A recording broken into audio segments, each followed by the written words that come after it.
आणि आता खरात प्रकरणानंतर पुण्यातील चांडोलीमधील भोंदूबाबाचा कारनामा समोर आलाय। अध्यात्माच्या नावाखाली महिलांचं शोषण केल्याचा धक्कादायक प्रकार उघडकीस आलाय।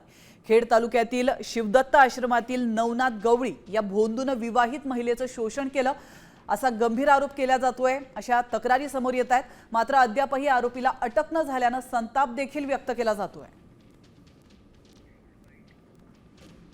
पंढरीनाथ गवळी असा हा भोंदू बाबा ज्याच्या आश्रमात मी काही दिवसांपूर्वी जात होते, त्यांनी माझ्याबरोबर अश्लील चाळे करण्याचा प्रयत्न केला। हीच गोष्ट मी माझ्या मिस्टरांना सांगितली।